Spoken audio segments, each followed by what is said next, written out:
Isu Rohingya rogol wanita OKU di Kemaman, Pihak polis minta untuk 4 hari sehingga 18 hari bulan. Jadi kita dah bantah hari ini kepada sambungan reman.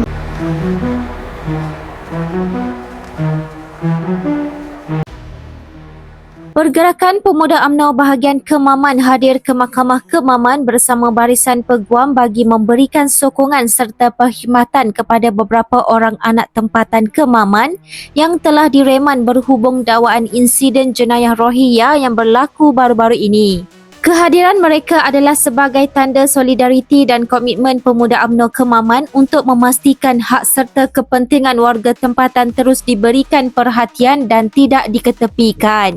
Mereka menyerahkan sepenuhnya kepada pihak berkuasa dan mahkamah untuk menjalankan proses undang-undang secara adil dan telus. Dalam masa yang sama, mereka akan terus memastikan mereka yang terlibat mendapat akses kepada bantuan guaman dan pembelaan yang sewajarnya. Perjuangan ini bukan soal kaum atau kebencian, ini soal keadilan, kedaulatan undang-undang dan keselamatan masyarakat Kemaman.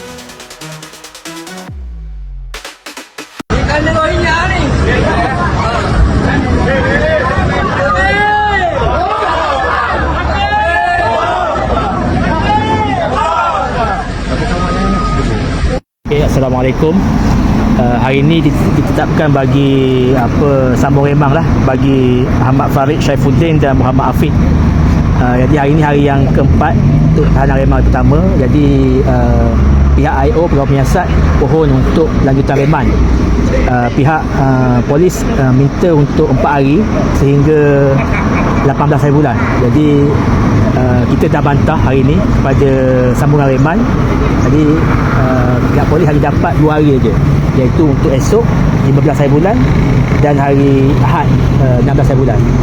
Jadi sekiranya ada apa-apa adanya pendakwaan terhadap dua-dua Afiq dan Farid, maka pihak polis kena buat pendakwaan tu pada hari Ahad lah.